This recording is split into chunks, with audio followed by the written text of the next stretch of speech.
Michael will get it, Bulls with a fresh shot clock. MJ. Oh, he did it!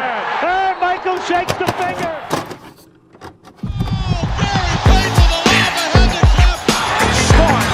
Hey guys, this is Dominique Wilkins. Hey, this is Sean Kemp. This is Gary Payton. Hey, this is Pau Gasol. NBA fans, what's up? This is Vince Carter here. Hey, what's up? This is Matt Barnes. If you're an old school NBA fan like I am, make sure you check out the Basketball Time Machine with my man Sean David.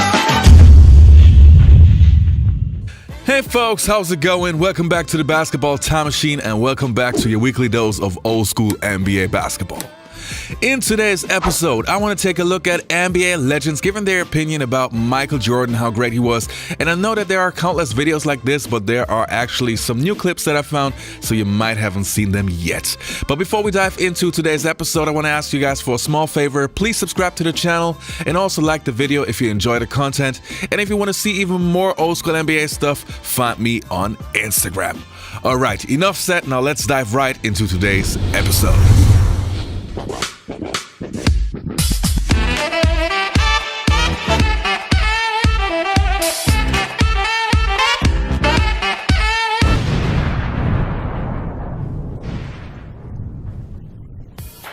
So the first clip that we're going to take a look at involves Mark Jackson. Obviously, Mark Jackson played for the New York Knicks and the Indiana Pacers and had his rivalries with Michael Jordan and the Chicago Bulls. Let's check it out. How would Jordan do in today's game? Because I've heard a lot of people, man, Jordan averaged 60. Jordan would average 70. Nah, man, I promise you, Jordan gonna get 45. In today's game, the rules as they are, how would Jordan do, and how many points do you believe he would average? I don't think anybody's averaging 60 or 70. Okay. So that's, those days are over with. Nobody's gonna get Wilt 50 a game, huh? Not 50 a game. No, that's not gonna happen. But I will say this: Michael Jordan would average whatever he want to average. You believe he can get 40 a night? Yeah, he can. Yeah. If there's no question about it. 40 a night, Yeah, Mark. 40. Yeah. How you gonna get 40? If you go to I'm not here to break it down and decipher it. I'm telling you as a witness, I'm testifying on behalf of Michael Jeffrey Jordan that he would average 40 a night. If we see guys averaging 30 right and 35, with all due respect, that don't have the arsenal that he has offensively. I don't know how you get to 40 without that three ball. Well, Jordan's gonna go to the free throw line more than he did back then because we were able to beat him up, Right. and it was ignored to a Right. certain extent. Okay. So, and he added the three ball in his career. We watched him against the Blazers knock down three. That wasn't his specialty. Right. But it wasn't like he was a liability shooting the basketball. Michael Jordan would average whatever he wanted to average. Now the next clip that we're going to take a look at involved Isaiah Thomas and Joe Dumars. And with Isaiah Thomas and Michael Jordan, there was always this love-hate relationship. And I'm pretty sure that until the Last Dance documentary, Isaiah Thomas had many nice things to say about Michael Jordan, which you can see in the following clip. I know how we felt playing against Jordan. Like, Jordan was the most dominant player in our era. And we would talk for hours on the phone watching him play against another team, just admiring him play. But at the same time, it was like there were things that he did in the air that we just couldn't do. You mentioned Jordan.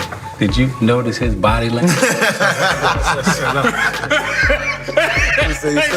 He's still on alert. He's still on alert, like he's sitting in the film room.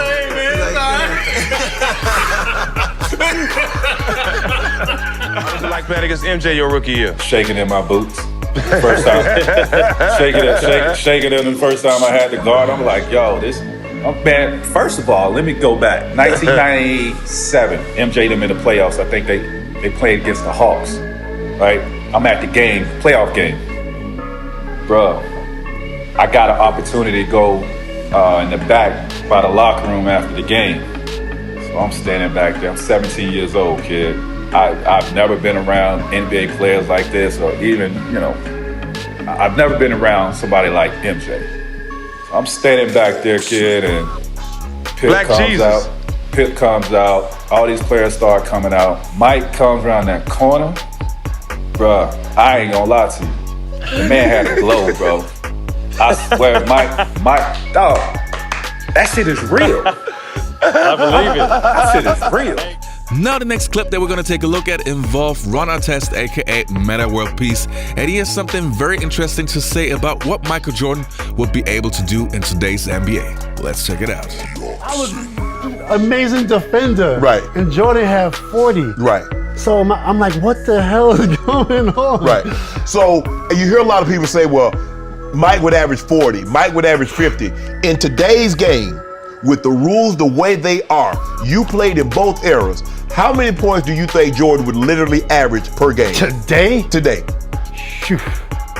More than James Harden. James Harden had a season he averaged 36. More than that. For sure. Really? For sure. And I was at the Jordan era. Yeah. I was in the LeBron, Kobe, Duncan, and I was at the tail end. Right. You know what I'm saying? Yeah. And I played with these guys. Right. I've seen all the 3-point balls go up. They can't. Jordan, no way. Jordan would average 50. You believe Jordan would average 50? If he wanted to. Right. Like James Harden wants to average 50. He just can't. Right. He got 38. Right. Amazing. Right. If Jordan wants to average 50, if he was playing his era, I think he averages 50. Well, it's funny, I was talking to James Worthy, not the name drop on you, Scott, but I was talking to the name of James Worthy, and he was like, can you believe skinny little Michael is Michael Jordan? And I was like, yeah, because I'd been around since 1982. And to see him become what everybody models themselves after. And I've gone years of saying, he was the best in the 90s, Dr. J, Oscar Robertson. I just had to admit it. You know, I'm not going to get to do this again. He was the greatest basketball player in the NBA history. And I don't know if anybody is going to even come close. Now, the next clip that we're going to take a look at involved Ray Allen on the Dan Patrick Show. And obviously, Ray Allen played many games against Michael Jordan. So let's hear what he has to say. Does LeBron have to do something, or can he do something where you would go, now I would look at him as the best player?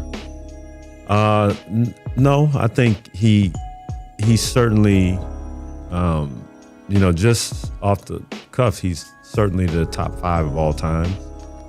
But playing against him and MJ, I think for me it's MJ all day long, only because how I played against him, and MJ just had everything, from mid-range to 3-point to post-up game, and he could score and dominate in each position. How effective would Jordan's mid-range game be in this era of basketball?